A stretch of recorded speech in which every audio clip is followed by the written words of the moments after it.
channel, and today we're doing another Dun Dun anime review.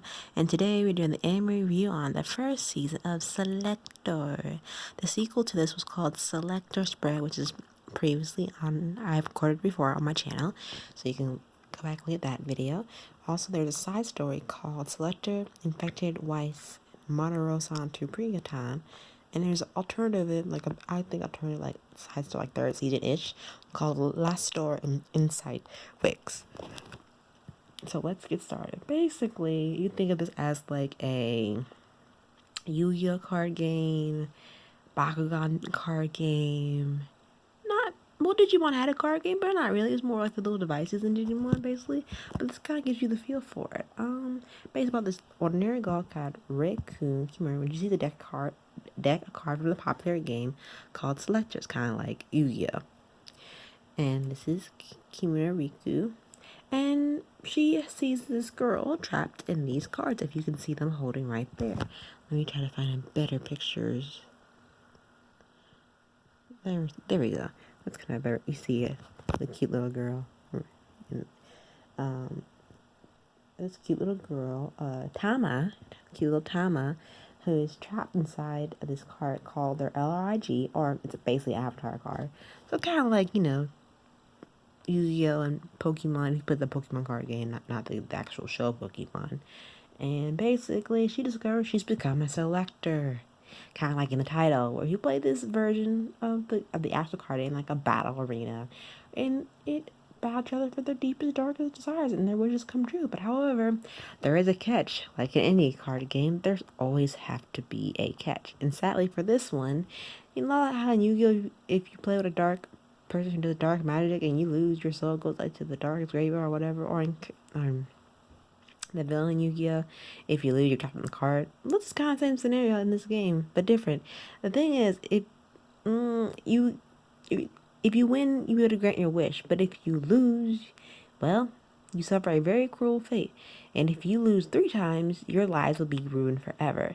So basically, this game is filled with lies, deceit, and Rico, along with her friends and enemies along the way, must uncover these secrets behind the scenery game and must realize what truly is important to them before they lose the chance forever. Now, basically, let's introduce you to the rest of the cast. This is Arya Akira. This is Uzura Inu.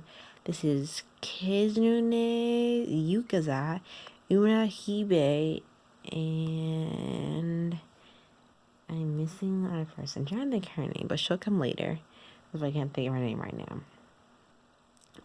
But also, they're selected. You can see the blue girl kind of right there. Her name is Prikalaku, and this is Ulith.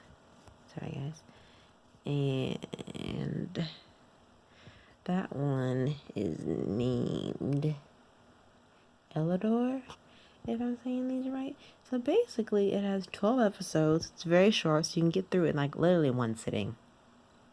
I gotta stop watching it in one sitting, but it's fine. I have no life because isolation, but it's okay. This premiered April 4th, 2014 and ended June 20th, 2014. It's basically like magical capsules. No, wrong word. Producers are Magical Capsule and Warner Brothers, and basically it is a card game, and I think they might have a version of card games out there somewhere on the internet. I haven't physically checked yet. It is a genre game and psychological. Each episode is 20 minutes per episode, but it's also rated R for violence and a lot of profanity. And I mean a lot of violence.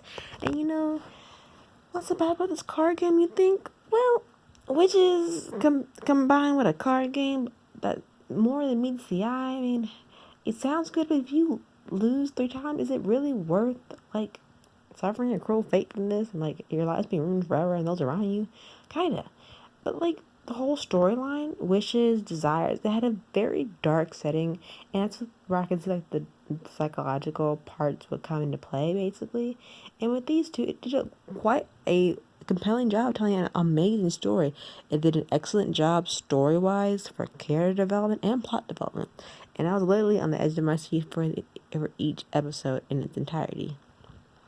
There we go, show you more close-ups of the other characters involved in this series. But one thing I found that was really interesting, though you aren't really experienced with this type of well, you might be experiencing with the type of card game like Yu-Gi-Oh, Pokemon, and Digimon if you're playing it the other games like in our reality. But overall, you follow this one character and the other supporting character that comes with it. You get a lot about their backgrounds, their history, and like you feel like you know all of them by the end of the episode. And you kind of get a feel for the main character because she she wasn't a leader she remember following this game, but as you progress, you see her developing more and learning more about herself. One thing I noticed when watching this series, the anime doesn't really focus on the card game battle itself. It focuses more on the players in these cards. If you can kind of see them, you know, it focuses the girls trapped in the cards and also the people who like control them. It focuses a lot on that and the emotion of that, and like you're really focusing on who wins and lose and what were the fate of those who lose. And I think it's very understandable that this deck of cards is more powerful than you might think, especially with the power of their little avatars in these card games, kind of like in Yu-Gi-Oh in a sense. But also, one thing that I've gone through that there's a lot of dark themes involving these witches, and it's very unique compared to other stories, along with the other anime that I have watched that involves wickedness and dark wishes and darkness. And I think this is a great anime that kind of introduces the side of both to these stories. Overall, the art and the battles I liked a lot. I liked a lot of pale tones, a lot of grays, and these characters themselves they were very colorful in terms of a new opponent or player. They were very colorful. The art inside the battles are very beautiful. The colors were faded. It was never into like a whole like darkness aspect of it, but you can like you know fall in love with the battle within itself. And the animations were stunning. I love them. The designs for the little avatars were amazingly well. And I love how each of them look when they had like power up and stuff. The sound was I like the sound. The intros were good and it was amazing. Overall, the characters, you know, they were nice. Great character development. She meets other characters. I think another good portion of the anime was showing the relationship between the selectors and their little LP characters, along with them being in this competitive game without knowing the full extent of what they gotten themselves into. I think it was important to show those two relationships in this game, specifically around with the other selectors who are friends with the main character. I think it's very important to show that dynamic in any anime, regardless where they get their wish granted or not in this series. I'm just gonna delve on that just a little bit, you know. So I think it was actually a good series. So I thoroughly enjoyed it.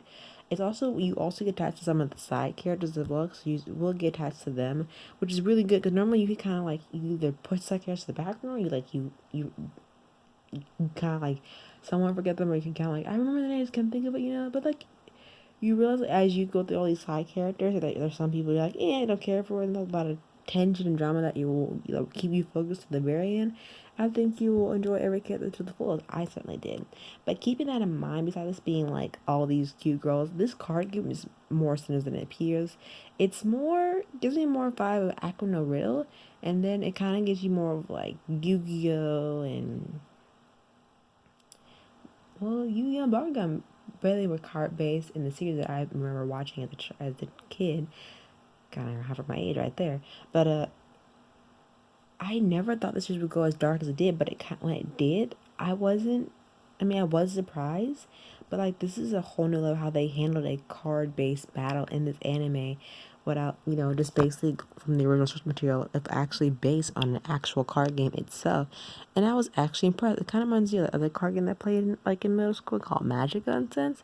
So it kind of reminded me of that, and I thoroughly enjoyed it. I hope you enjoy this series as well, because I want to see they ever come out another series. But if not, I feel like with the 3 seasons that I did saw with this series, I don't think it needs another season. I think it ended up perfectly the way it did, and I love the outcome of it, and I love how they based this anime on just a simple card game, which I love that they did. Overall, it had a lot of suspense with revealing information and kind of leaving as you edge of your seat wanting to know more, and all this intensity draw between the girls from reality in Tokyo and their little avatars was simply steady, and the story was lovely. The plot was amazing, and also like the character development was top notch. Don't forget to comment down below which selector character was your favorite, or which LPIR or shortening Avatar girl was your favorite. My favorite was Tama. Tama won my heart. Kind of felt sad when watching the first season. I kind of cried a little bit, but what anime doesn't make you cry? But thanks for tuning into my anime review of Selector's Infected Weeks. Comment down below which character is your favorite or which character from the series was your favorite, and let me know how y'all doing. Until then, I'll see you next time for another dun dun anime review, and I'll see you later. Till then, bye.